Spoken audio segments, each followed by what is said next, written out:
Good morning everybody, আসসালামু আলাইকুম। কেমন আছেন সবাই? আশা করি সবাই ভালো আছেন আর সবাই নিরাপদে আছেন। নতুন বছরের প্রথম ব্লগ শুরু করলাম কালকে রাতে। ওই যে দেখেন, এই যে রাগ লাগে আমার ছেলে খেয়েছে, খেয়ে এখানে রেখে দিয়েছে, এটা ফ্রিজে রাখেনি। যাই হোক, যেটা বলছিলাম, নতুন বছরের প্রথম ব্লগ। ওয়েদার ঠান্ডা, আকাশটা ক্লিয়ার। এই যে দেখেন আমার ছায়াটা আমার সাথে এসে বসে আছে। লিটার বক্সটা গ্যারাজ থেকে নিয়ে এসেছি, ওখানে রেখে দিয়েছি। এই হচ্ছে আপডেট। তো যেহেতু আজকে প্রথম দিন, ভেবেছি ভালো কিছু রান্না করব। কি রান্না করব? মনে হয় মোরগ পোলাও রান্না করব। তো যেটাই হোক, কী হয়েছে বল বল। তো ঠিক আছে, একটু জিনিসপত্রগুলো ক্লিন আপ করি, তারপর রান্না যখন শুরু করবো ইনশাল্লাহ রেসিপি শুরু করবো। চলেন। এখানে এখন কি করছি সেটা বলি। এখানে আছে হচ্ছে পোস্তদানা আর ক্যাশু। এটাকে আমি এখন বাটবো, বাটাটা দেখাবো না। এখানে চিকেন ভালো করে ধুয়ে লবণ আর কালার মেখে রেখে দিয়েছি, ঠিক আছে। এই হচ্ছে পেঁয়াজ কেটেছি, রসুনটা মাত্র বেটে নিলাম, রসুন শেষ হয়ে গিয়েছিলো, একটু রসুন বাটলাম, কারণ একবারে পুরোটা বাটতে মানে টাইম লাগবে। কারণ বাসায় আমি যেটা নর্মালি নিয়ে আসি ওই খোলা রসুন, সেটা নেই, সেই জন্য। এনিওয়ে, লং স্টোরি শর্ট, কাজটা ফিনিশ করি, তারপরে ফিরে আসছি। ঠিক আছে, মোটামুটি কাজবাজ সব গুছিয়েছি। এখন কী করবো? এখন যে চিকেনগুলো রং মাখিয়ে রেখেছি, রং আর লবণ, ওইটাকে এখন আমি ভাজবো। পুরো প্রসেসটা আজকে শেয়ার করবো। আমার মনে আছে, আজকে কিন্তু আমার চ্যানেলের জন্মদিন, হ্যাঁ এরকমই হবে। 6-7 বছর তো হয়ে গেল। 7 বছর ধরে মনে করেন স্ট্রাগল আর্টিস্ট হিসেবে রয়ে গেলাম। কি বোঝেন? শুরু করেছি সেই 19-এ, হ্যাঁ 19-এ হচ্ছে প্রথম ব্লগ আপলোড করেছিলাম। 31st ব্লগ দিয়ে আমার মনে করেন যে আমি আমার ব্লগ ওপেন করেছিলাম। এনিওয়ে, সে আমার যে দ্বিতীয় ব্লগটা ছিল, হ্যাঁ দ্বিতীয় ব্লগেই ওই দিনও 31st এরকম প্রথম দিন ছিল আমার, মানে ক্লিয়ার খেয়াল আছে। ওই দিন আমি চিকেন মোরগ পোলাও রান্না করেছিলাম, তা আজকেও রান্না করছি। চলেন। তো তেল মোটামুটি ডিপ ফ্রাই তো করবো না, এরকম যেহেতু অল্প কিছু, যদি অনেকগুলো হতো তাহলে ডিপ ফ্রাই অনেকটা তেল দিতাম। যেহেতু অনেকটা চিকেন না, সেই জন্য ডিপ ফ্রাই করবো না, সুন্দর মতো একটু কড়া ভাজা করবো আর কি। আচ্ছা, আর একটু তেল দিই, কারণ এই তেলটা দিয়ে আমি আবার চিকেনটা রান্না করে ফেলতে পারবো। তেল আর একটু দিয়ে দিলাম। তো চিকেনগুলোকে ভাজবো, সেটাকে টাইম ল্যাপে দিয়ে দিব না। ইদানিং দেখছি যে এত বক বক করি, ব্লগ অনেক বড় হয়ে যায়, সেটাকে কাট করতেও মায়া লাগে, কাট করতেও পারি না। কাট করে ভয়েস ওভার করলে তখন খারাপ লাগে দেখতে। তেলটা গরম হোক, তারপরে আবার দেখাবো না। তেল গরম হয়ে গেছে, তো চিকেন ভাজা দেখানোর কিছুই নেই, আমি টাইম ল্যাপে দিয়ে দিচ্ছি। অনেকেই বলবেন ঢাকা দিয়ে কেন ভাজছেন? ঢাকা দিয়ে ভাজার মেন উদ্দেশ্য হচ্ছে এইটা থেকে যে ফুটে চলে আসে, যেই গায়ের মধ্যে পড়ে ফোসকা পড়ে যায়, সেইটা থেকে বাঁচার জন্য এটাকে জাস্ট আমি কাভার করেছি, যাতে ফুটে আমার চেহারাতে না চলে আসে। ঠিক আছে, নর্মালি কাভার করে ভাজবো না। এই যে দেখেন ফাঁকা রেখেছি অনেকটা। এই যে এরকম করে চিকেনগুলোকে ভেজে নামিয়ে নেবো, ঠিক আছে। আমার জাস্ট উপরে যে এই যে কোটিংটা, ওইটা দরকার, আর এই কালারটা দরকার। দ্যাটস ইট, হয়ে গেছে। পুরোটা সিদ্ধ না হলেও হবে। তো ঠিক আছে, এরকম করে সবগুলো চিকেন ভেজে নেই, তারপর আবার দেখা হচ্ছে। চলেন। চিকেন ভাজা হয়ে গেছে, সেম তেলটাই আমি একটা বড় পাত্রে ট্রান্সফার করে নিয়েছি। সাথে এখন দিয়ে দিব হচ্ছে গরম মশলা, দারুচিনি, একটা বড় এলাচ, ছোট এলাচ, আর হচ্ছে লং। আর আমি সাথে গুঁড়া গরম মশলাও দিব, ঠিক আছে। তো এখন যেটা হবে, কি হবে, এখন এটাকে নাড়াচাড়া করবো। দাঁড়ান, ভালো একটা স্প্যাচুলা নেই, এটা কোথায়? এটার মধ্যে এখন দিয়ে দিব হচ্ছে পেঁয়াজ কুচি।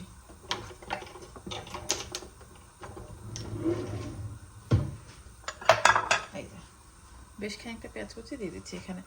এখানে 2 থেকে 3 কাপ পেঁয়াজ কুচি আছে, দিয়ে দিব। দিবাম হইতে আছে গিয়া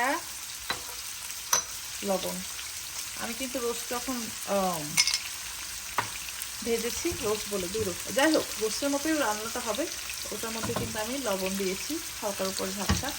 লবণ দিয়ে ভাজলে যেটা হয়, পানিটা জলদি জলদি টেনে যায়, ঠিক আছে। আর এটার মধ্যে দিয়ে এখন এটাকে খুব ভালো করে আমরা নাড়াচাড়া করে পেঁয়াজটাকে একটু ভেজে নেই। পেঁয়াজ পুরোপুরি বেরেস্তা করবো না, ঠিক আছে? এই যে দেখেন, যখন এতে কালার হতে শুরু করবে তখন এটার মধ্যে আমরা দিয়ে দিব মশলা। মশলাতে কি কি দিব? রসুন বাটা 1-2 টেবিল চামচ, আদা বাটা 2 টেবিল চামচ,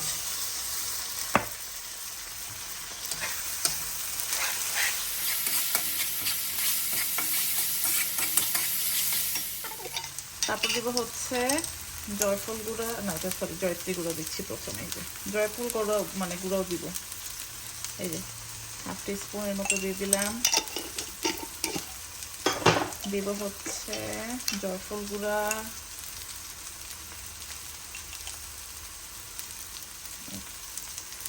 জয়ফল গুঁড়া কতটা দিলাম।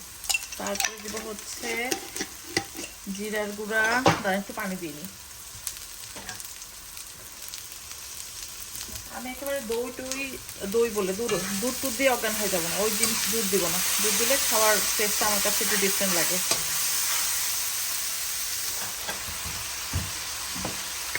দিব হচ্ছে এই যে 1/2 টিস্পুনের বেশি জিরার গুঁড়া। মরিচের গুঁড়োটা যদি চান দিবেন, না দিলে নাই। আমি হালকা একটু দিব, যেহেতু আমি এটার মধ্যে কাঁচা মরিচ দিব, ঠিক আছে? এই যে সামান্য নামমাত্র দিয়ে দিলাম। তারপরে যে মিক্সচারটা রেডি করেছি আমরা, যে পেস্টটা তৈরি করেছি পোস্ত দানা আর হচ্ছে ক্যাশু, সেটা দিয়ে দিব। 1 2 3 চা চামচ। তার বাদে দিলাম দই।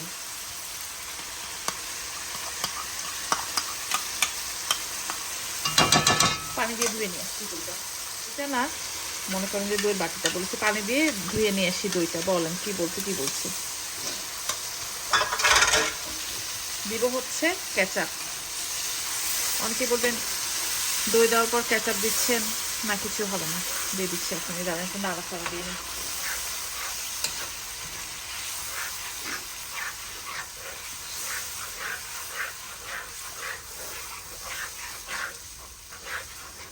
এই যে দেখেন কি সুন্দর একটা কালার চলে এসেছে।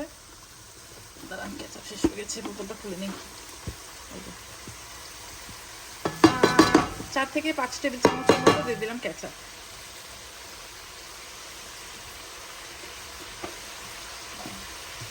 বোতলটা ধুয়েও পানি দিয়ে দিই। এই যে দিয়ে দিলাম পানি। এখন খুব ভালো করে নাড়াচাড়া করবো, ঠিক আছে? আর আমি এই যেই পানিটা আছে, এই পানিটা থাকতে আমি যেই এখনই ফেলে দিচ্ছিলাম, চিকেনটা ভেজে রেখেছি, সবটা চিকেন এটার মধ্যে দিয়ে দিব।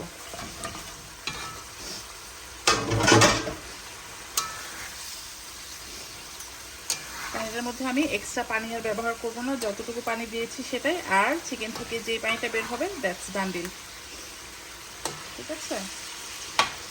তো এটাকে এই পর্যায়ে কিছু নাড়াচাড়া করবো না, যখন ফুটে উঠবে তখন এটার মধ্যে কি কি দিব সেটা দেখাচ্ছি। দাঁড়ান, মনে করেন যে 6-7 মিনিট পরে এই হচ্ছে লোক পানিটা নিয়ে বের হয় যতটুকু। যদি চান পানি যদি অ্যাড করতে, এখানে পানি অ্যাড করতে পারেন, বা হোয়াট এভার আপনাদের পছন্দ।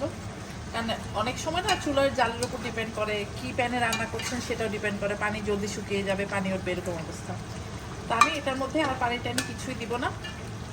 এখানে কি কি দিব সেটা বলি। এখানে দিচ্ছি আমি আলু বোখরা আর হচ্ছে বেশ খানিকটা কাঁচামরিচ, সাথে দিব হচ্ছে আমি কিশমিশ, আর তার সাথে দিব হচ্ছে কেওড়া। হ্যাঁ, আর ঘিটা মনে করেন যখন পোলাও রান্না হবে তখন দিব,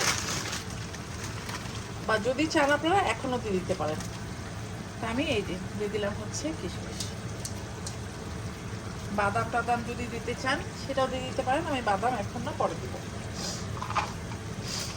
আর তার সাথে এটা দিয়া সেটা দেখাইলাম আরাম। আল্লাহ, এই যে এটার মধ্যে অল্প একটু পানি নিব, খুবই সামান্য, এই যে দেখেন ঠিক এতটুকু। তার মধ্যে দিব হচ্ছে কেওড়া। কেওড়া খুব বেশি দিব না, একেবারে যদি হয়ে যাবে তাহলে এই যে ফিউ ড্রপ, এই যে এতটুকু, ঠিক আছে। ভালো করে নাড়াচাড়া করে নিই, কারণ কেওড়াটা ভালো করে নাড়াচাড়া না করলে না এক জায়গায় মনে হয় জমে যায় এরকম অবস্থা। একটা চিকেনের উপরে পড়বে, তখন ওই চিকেনটাই মনে করেন যে কেওড়ার খুব কড়া স্মেল হয়ে যাবে। নেড়ে ছেড়ে আমি একেবারে ছুরি দিয়ে দিলাম, বাস। এখন আর কিছু না, এখন এটাকে আমরা মিডিয়ামে দিয়ে 10-15 মিনিট, মানে তেলটা উঠে যাবে, হালকা একটু ঝোল থাকবে, ততক্ষণ পর্যন্ত রান্না করব, ঠিক আছে। আর এটা না ভাজার সময় একটু লেগে গিয়েছিল। চলো তারপর দেখাচ্ছি। আর এই মুহূর্তে লবণ টবণ যা দেখায় ভালো করে দেখে নিয়ে। ওকে, তো চিকেনটা হয়ে গেছে। এই যে আমি চিকেনটাকে ঠিক এই পর্যায়ে ঢাকা দিয়ে মনে করেন যে রেখে দিবে, এখন বন্ধ করে রাখবো। এই করতে করতে কি অঘটন ঘটেছে নতুন বছর প্রথম দিনে সেটা বলি।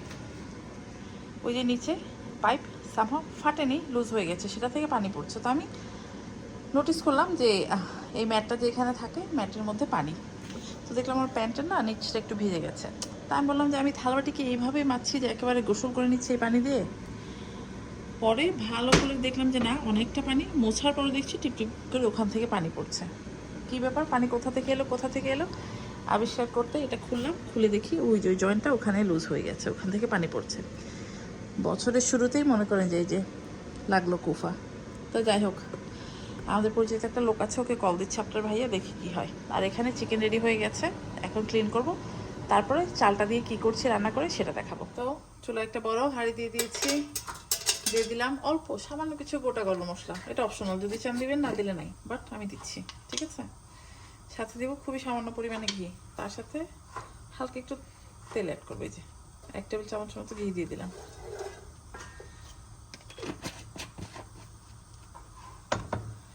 তারপরে সামান্য পরিমাণ তেল, কারণ রোস্টের মধ্যে তো মোটামুটি ভালোই তেল দিয়েছি, তাই না।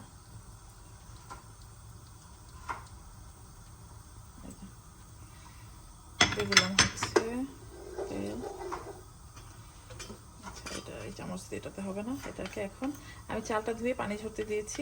চালের মধ্যে কিছুই দিব না, জাস্ট অল্প একটু লবণ দিয়ে বাস চালটাকে ভাজবো ভালো করে। আমি অলরেডি পানিটা নিয়ে মেপে রেখে দিয়েছি।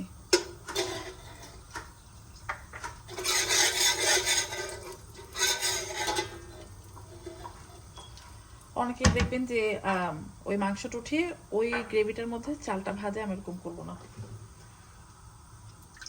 এক একজনের রান্না এক এক রকমের। চালের পানি ঝরিয়ে এই যে দিয়ে দিলাম চাল, দিয়ে দিব লবণ, সাথে একেবারে খুবই সামান্য পরিমাণে অল্প একটু চিনি।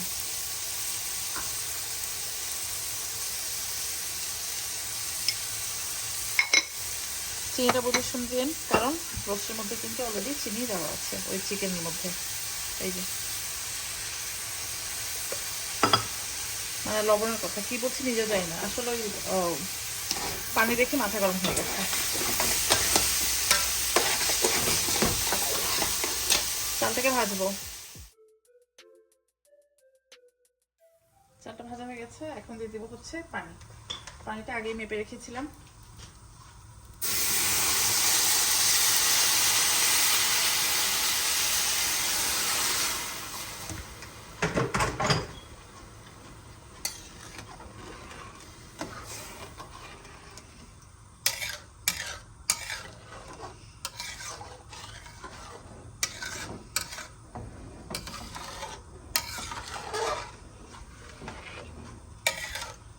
এখন চালটাকে আমরা ফুটতে দিব, ঠিক আছে।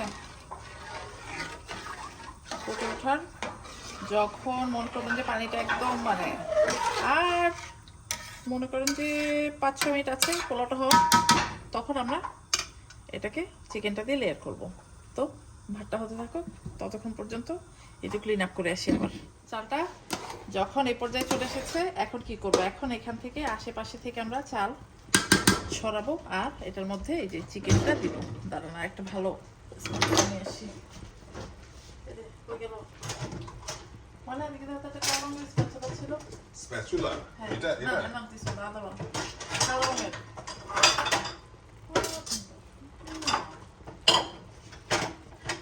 ঠিক আছে আজু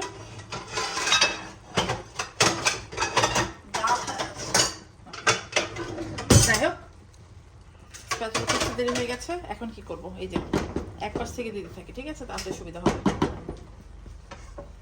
দেখি ধোয়া এগুলো না না ওইগুলো একটু রিন্স করতে হবে এই যে এরকম করে দিব চালটা দিয়ে ঢেকে দিব মানে চারপাশে এই একই প্রসেসে সব জায়গায় দিব ঠিক আছে সাথে সাথে ঝোলটোলগুলো দিয়ে দিন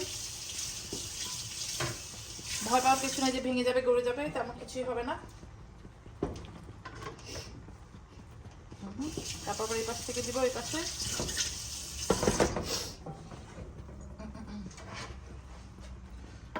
এগুলো দিয়ে দেবো হ্যাঁ এটা জাস্ট একটু হ্যাঁ দাও প্লিজ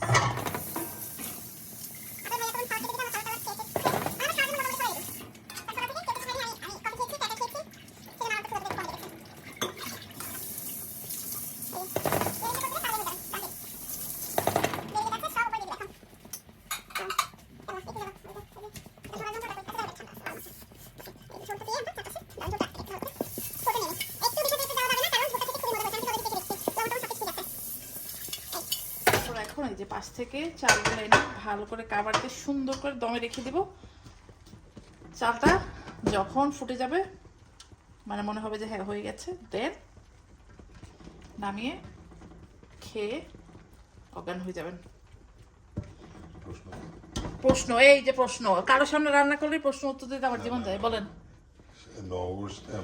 নিউ ইয়ারে যে ইয়েটা খাইলাম হ্যাঁ। সারা বছর কি এখন বিরিয়ানি খাইতে হবে এই উত্তরটা আপনারা প্লিজ লিখে জানিয়ে দেবেন তো এই প্রশ্নের উত্তর আমি দিতে রাজি না এই কথাটা আমার আব্বু বলতো যে আজকে ভালো খেলে মনে করে সারা বছর ভালো খাবেন তো ভালো খাওয়া মানে যে বিরিয়ানি খাবেন তা না তাহলে তো আবার হার্টের সমস্যা ব্লাড প্রেশার ওই সব বেড়ে যাবে এবার বাট খাবো বিরিয়ানি আমি আমাকে যদি সারা বছর বিরিয়ানি খেতে দেন আমি খাবো আমার কোনো সমস্যা নেই আমি খবর আছে তো ঠিক আছে এটা হতে থাকুক ফাইনাল লুক দেখা মনে চলে হচ্ছে আমাদের নতুন বছরের প্রথম লাঞ্চ ডিনার যেটাই বলেন কারণ এখন বাজে 3টা বোরহানটা আগেই বানানো ছিল সেই জন্য আর বোরহান রেসিপি দেখালাম না এই হচ্ছে আমাদের কঠিন মজার মোরগ পোলাও মানে স্মেলটা কঠিন বের হয়েছে এখন আমরা খাবো খেয়ে দিয়ে তারপর জানি না কী করবো এই হচ্ছে মেন কাহিনী চলেন খাওয়া দাওয়া করি ভাই আপনি একটু রিভিউ দিন তো আজকে সুন্দর করে ঠিক আছে হ্যাঁ ভাইয়া রিভিউ দিবে চলেন হ্যাঁ ভালো হয়েছে গন্ধ শুনে নতুন বছরের প্রথম দিনের রিভিউ দিবে হচ্ছে আপনাদের ভাইয়া চলেন ভাইয়া খাচ্ছে খাওয়ার এসে এখন রিভিউ নেওয়া হবে ভাইয়া রিভিউ বলেন প্লিজ আগে খাইতে দাও আচ্ছা আচ্ছা ঠিক মানে আছে ভালো ভালো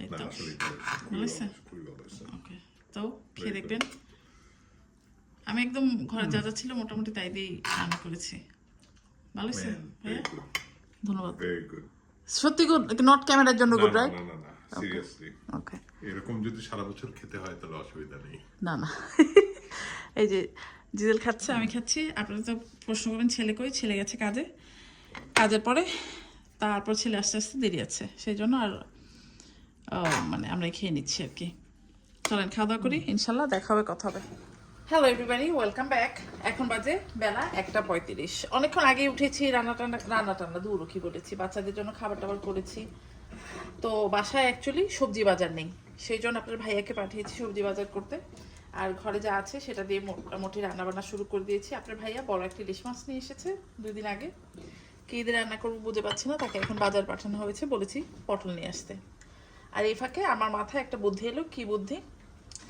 আপনাদেরকে অনেকদিন আগে দেখিয়েছি যে এই ড্রাই চিংড়ি মাছগুলো যে নিয়ে আসি না চাইনিজ দোকান থেকে জিনিসটা খেতে খুবই ভালো তো আজকে ভাবলাম এটা দিয়ে একটা ভাজা মতো ভর্তা বানাই তো ওটার মধ্যে কি কি দিব আমি বেশ খানিকটা পেঁয়াজ রসুন আর মরিচ কুচি করে নিয়েছি এগুলো হচ্ছে কাঁচা এটা হচ্ছে একেবারে দেশি যে মাখা ভর্তা ওইরকম কিছু না এটা এরকমই হবে তো প্রথমে কি করব আমি পেঁয়াজ আর রসুনটাকে ভালো করে একটু ভেজে নিব ভাজার পরে কি করব সেটা তো দেখাই একবারে যদি বলে দেই তাহলে তার আপনারা ভিডিওটা দেখবেন না তাই না মানে আমিও কম না যাই হোক দিয়ে দিলাম লবণ শুধুই দিলাম বাট আপনারা চাইলে পরে অ্যাড করতে পারেন যাই হোক এই যে দিয়ে দিলাম আর একটা মুরগি ভিজিয়েছি ইলিশ মাছটা এখনো বের করা হয়নি কারণ পটল পায় না কি পায় সেটা বুঝে ইলিশ মাছটাকে সুন্দর করে নিয়ে আসা হবে। ও যাই হোক, এখন এটাকে কিছুক্ষণ সটে করব। সটে করার পরে মনে করেন যে চিংড়ি মাছগুলো দিয়ে দিব। আর যদি আপনারা চান শুকনো মরিচ দিতে পারেন বা ভর্তার মতো করে খেতে পারেন, লাইক ভালো চাও, বাট আমি না এটা ভালো চাও না, কারণ এটার ফ্লেভারটা তো আমি জানি এটা কিরকম। একবার যখন আপনি এটার ফ্লেভারটা পেয়ে যাবেন তখন বুঝতে পারবেন যে কীভাবে রান্না করে খেলে এটা ভালো লাগবে। আর কালকে থেকে স্কুল খুলে যাবে, মনে করেন যে 2টা সপ্তাহ একেবারে ল্যাট খেয়ে বেরিয়েছি। বাসায় বসে থেকে 3 পাউন্ড ওজন বাড়িয়ে ফেলেছি। এই হচ্ছে কাহিনী। বাসায় বসে থাকলে কিছু করা হয় না, ঘুম থেকে দেরি করে উঠেই কতবেলা খাই, আবার কিছুক্ষণ বসে থাকি, আবার কিছুক্ষণ খাই, এই হচ্ছে কারবার। ঠিক আছে, তা আমার জন্য আমি অ্যাকচুয়ালি বসে থাকার মতো কাজ না। নর্মালি যেটা হয় আমার, আমি ক্রিসমাস ব্রেকেও কাজ করি, বাট এবারই হচ্ছে প্রথম যে আমি ক্রিসমাস ব্রেকে কোনো কাজ করিনি। একবারে বাসায় বসা, দেখলাম যে এত বছর এত জীবনভর কাজ করেছি, একটু বসে থেকে দেখি কেমন লাগে। না রে বাবা, বসে থাকা আমার কাজ না। ঠিক আছে, তো পেঁয়াজটা একটু সট হোক, তারপর ফিরে আসছি। আপনাদের ভাইয়া গেছে বাজারে, মনে করে এখন মাথাটা আমার খাবে বসে বসে। দিয়ে দিলাম, মানে চুলা বন্ধ করে মানে আমার করতে হয়েছে যাতে রেসিপি স্কিপ না হয়ে যায় আর পেঁয়াজ পুড়ে না যায়। দিয়ে দিলাম হচ্ছে কাঁচামরিচ বেশ খানিকটা। যদি শুকনো মরিচ চান শুকনো মরিচ দিয়ে খেতে পারেন, বাট মনে হয় না আমি যে রেসিপিটা করছি এটাতে ভালো লাগবে। 1 প্যাকেট এই যে চিংড়ি দিয়ে দিব এখন।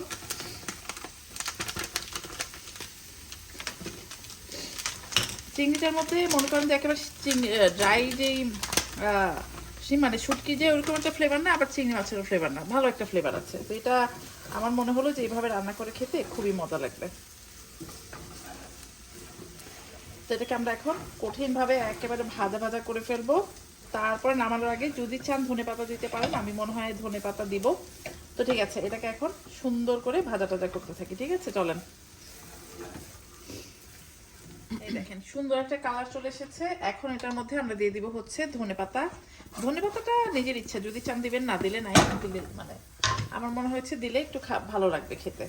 আর এটাতে কিন্তু কোনো বাটাবাটির কোনো কিছু নাই, এটা জাস্ট যেমন আছে এরকমই ঝুরঝুরা হবে। সুন্দর গরম গরম ভাতের মধ্যে দিয়ে খেয়ে ফেলবেন। ঠিক আছে, একদম মনে করেন যে চিংড়ির যে ফ্লেভার, চিংড়ির ফ্লেভারটাই থাকবে এটার মধ্যে। মনে করেন একবার হুজ্জুতি বেজ্জুতি করে বাটাবাটি করে এই সেই করবো না, শুকনো মরিচ দিয়ে। যদি চান ওরকমও করতে পারেন, বাট আমি এটা ঠিক এভাবেই রাখছি। কারণ হচ্ছে আগেই বললাম চিংড়িটা না ঠিক শুটকির মতো ফ্লেভার হয় না, আবার তাজার মতো ফ্লেভার হয় না, জ্যান্ত যেটা। বাট এটার মধ্যে একটা ভালো একটা ফ্লেভার আছে, আপনারা ট্রাই করে দেখতে পারেন। খুবই মানে আমার কাছে, আমি তো এইটা হচ্ছে মনে হয় 3বার আনা। তো যাই হোক, আরেকটা হচ্ছে আগেই সাবধানতা দিয়ে দিচ্ছি, যেহেতু চিংড়ি এটা একদম গুঁড়া চিংড়ির মধ্যে কিন্তু বেশি মানে হাই কোলেস্ট্রল থাকে। যাদের মনে করেছে ব্লাড প্রেশার বা কোলেস্ট্রল আছে, একটু বুঝে শুনে খেন। ঠিক আছে, এই যে আর কিছুক্ষণ, অল্প কিছুক্ষণ, মানে এটা থেকে খুব সুন্দর একটা সুবাস বের হয়েছে, মানে বাসনাটা ভালোই বের হয়েছে। এটাকে আর কিছুক্ষণ নাড়াচাড়া করবো, তারপর এটাকে নামিয়ে রেখে দিব, বাস ভাত হবে, খেয়ে ফেলবো। আজকে আবার চিন্তা করেছি একটু ডিমের ভর্তাও বানাবো। আর আপনার ভাই বাজারে গেছে, মনে করেন যে অলরেডি 3বার ফোন করা হয়ে গেছে। একবার ভিডিও কল আর 2বার হচ্ছে এমনি রেগুলার কল দিয়েছে। ঠিক আছে, এই যে দেখেন আর কিছুক্ষণ রান্না করবো, তারপর দেখেন আমাদের একেবারে কঠিন মজাদার শুটকি ভর্তা রেডি। শুটকি ভর্তা, হ্যাঁ শুটকি ভর্তা বলতে পারেন। কঠিন একটা স্মেল বের হয়েছে, চেখে দেখেছি, খুবই ভালো লেগেছে। আপনারা ট্রাই করে দেখতে পারেন। স্পেশালি যারা দেশের বাইরে আছেন, শুটকি ভর্তা মানে মিস করেন দেশের যেই, এটা অনেকটা বালাচাও স্টাইলও, বাট আমি বালাচাও না, যেহেতু ধনেপাতা দিয়েছি। আর অত একটা কুড়মুড়েও হয়নি। এখন খেলে কুড়মুড়া লাগবে, বাট এটা যখন বসে থাকবে অনেকক্ষণ তখন আর কুড়মুড়া ভাবটা থাকবে না। তো ট্রাই করে দেখতে পারেন, খুবই মজা হয়েছে। Hello everybody, welcome back. কালকে খাওয়া দাওয়ার পরে আর কিছু করিনি, একেবারে ল্যাট খেয়ে বেরিয়েছি। আজকেও মোটামুটি সারাদিন সেম কাজ। ওই যে আমাদের নিচে যে পাইপ ফেটেছে সেটা চেঞ্জ করতে হবে, ওই গার্বেজ ডিসপোজার পুরো মেশিনটা চেঞ্জ করতে হবে। লোক এসেছিলো, দেখে চলে গেছে। তা আমিও আর আজকে কোনো কাজ বাজ করিনি, কালকে যেহেতু রান্না ছিল ওগুলোই খাওয়া দাওয়া হয়েছে। এখন এই যে দেখেন নিচে বসলাম না, উপরে বসে বসে বেডরুমে বসে বসে এই কাজ করছি। দেখেন দুনিয়া একেবারে একাকার করে নিয়ে বসেছি। এই যে পমপমের কিছু স্ট্রিং বানালাম, যেটা কাজ করব। কি কাজ করব সেটা তো মনে করেন যে বলবোই। এখন থেকে দেখাচ্ছি একটু একটু করে কাজগুলো যে গুছাচ্ছি, কারণ পরশু থেকে মনে করেন স্কুল ব্যাক করবো, তখন আর অত সময় পাওয়া যাবে না। এই হচ্ছে কাহিনী। তো ঠিক আছে, আজকে আর বেশি বকবক করবো না, ইনশাল্লাহ পরে আবার দেখা হবে। টিল দেন সবাই ভালো থাকবেন। আল্লাহ হাফেজ। মানে এইসব কাজ করতে আমার ভালো লাগে, বাট যখন ক্লিন আপের সময় আসে তখন আর ভালো লাগে না। মনে করেন যে হট গ্লু গান থেকে শুরু করে এভরিথিং একেবারে বিছানার পাশেই নিয়ে একেবারে আছি কয়েকদিন ধরে, কারণ আরও টুকটাক কিছু জিনিস বানিয়েছি তো ওগুলো ইনশাল্লাহ দেখাবো না। তো চলেন দেখা হচ্ছে, বাই।